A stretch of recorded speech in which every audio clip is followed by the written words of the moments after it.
ठंड बढ़ते ही क्या आपके गुड़हल के पौधे में पत्तियां पीली होने लगी हैं, पीली होके झड़ने लगी हैं, फ्लावर बिल्कुल रुक गए हैं, फ्लावर जो कलियां आ रही हैं उस पे तरह तरह के पेस्ट लगे हैं।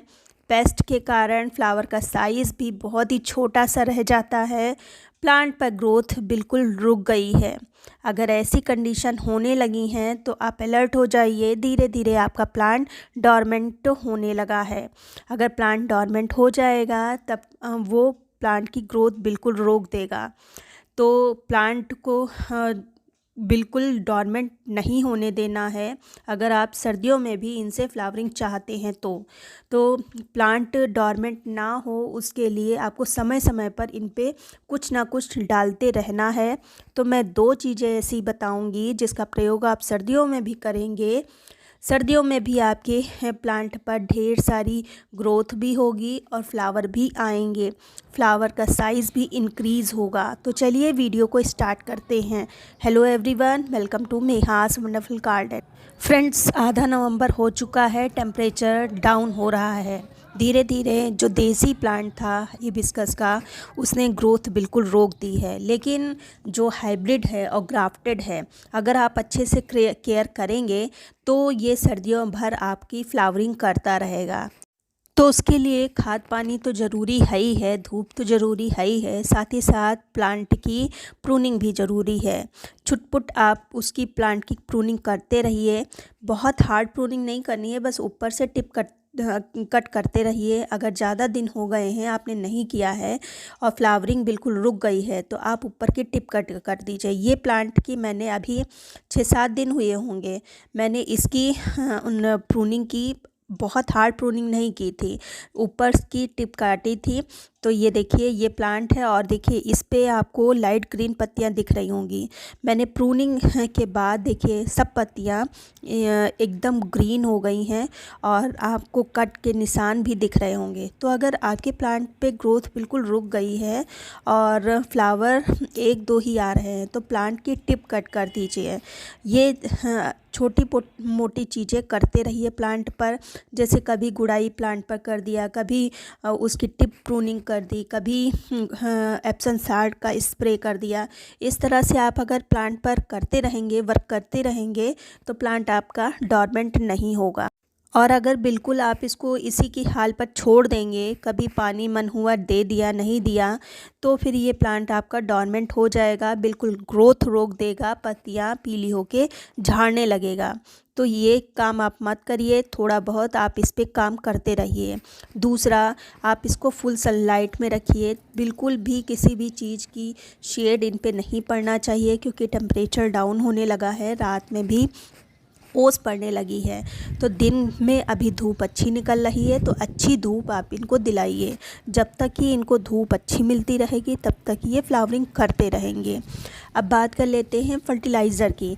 तो सर्दियों के हिसाब से 2 लिक्विड फर्टिलाइज़र मैं आपको बता रही हूँ जो कि सर्दियों में आप 7-7 दिन पर इनको आप 7-7 दिन पर दे सकते हैं। उसमें से सबसे पहले नंबर पर आती है, ये है सरसों की खली का फर्टिलाइज़र। इसमें मैंने 3 दिन पहले बनाना पील और सरसों की खली भिगो दी थी। अब 3 दिन हो चुके हैं, अब इसमें मैं थोड़ा सा डीएपी और डालूँगी। डीएपी डाल के मैं लगभग आधा घंटा के लिए इसको रखूँगी। डीएपी भी बहुत बढ़िया है, तो सर्दियों की हिसाब से फास्फोरस बहुत अच्छी मात्रा में इसको मिल जाती है। तो इसको हम ऐसे डाल देंगे और लगभग आधा घंटा के लिए छोड़ देना है। फिर आधा घंटा के बाद हम इसको यूज़ करेंगे। ये जो सरसों की खली का फर्टिलाइज़र है ये आप सभी जितने भी प्लांट्स आपके हैं, चाहे फ्लावरिंग प्लांट हो चाहे फ्रूटिंग प्लांट्स हो, सभी पर आप ये दे सकते हैं। एक्चुअली में मैंने रोज़ के लिए बनाया था, लेकिन ये सभी प्लांट्स के लिए बहुत उपयोगी फर्टिलाइज़र है। तो इस फर्टिलाइज़र को आप दीजिए। धूप अच्छी निकले, जब मिट्टी सूखी हो तो जो सरसों की खली का फर्टिलाइज़र जितना है उतना ही पानी मिक्स करके आप प्लांट को दे दीजिए। ये इस फर्टिलाइज़र से होगा ये कि प्लांट की रूट में थोड़ी सी गर्माहट बनी रहेगी। दूसरी जो फर्टिलाइज़र है ये भी आपके घर में आसानी से मिल जाएगी। तो ये है एलोवेरा की फर्टिलाइज़र। एलोवेरा अगर आपके पास में है तो इसकी फर्टिलाइज़र बना लीजिए। इससे ये होगा कि प्लांट की जो रूट में अक्सर मिट्टी गीली रहने के कारण जो फंगस लग जाती है वो अधिकतर सर्दियों में ही होती है, तो उस प्रॉब्लम से प्लांट को रिलीफ मिलेगा। एक जो लीफ है इसको मैंने कट कर लिया और 1 लीटर में डाल दिया है।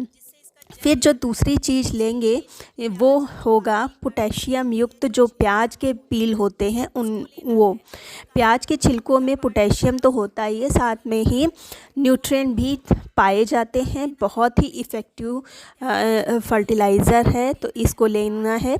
और 2 प्याज के छिलके होंगे उनको ही मैंने लिया है और इन दोनों को 2 रातों के लिए छोड़ देना है। 2 रातों के लिए इसलिए क्योंकि इस समय थोड़ा सा रात का टेम्परेचर डाउन हुआ है तो बनने में टाइम लगेगा।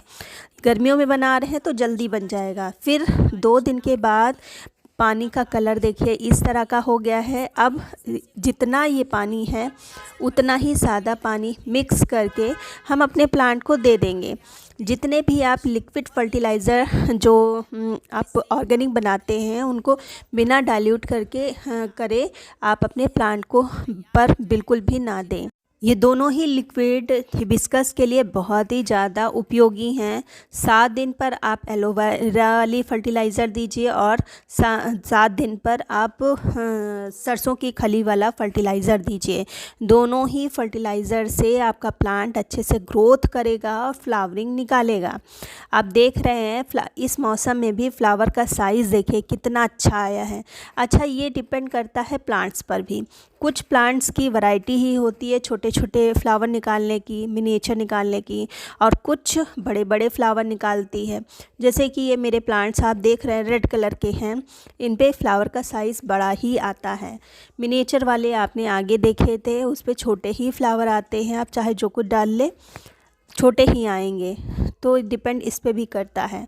अब जो इस मौसम में सबसे ज़्यादा प्रॉब्लम हो रही है वो है एफिड्स की।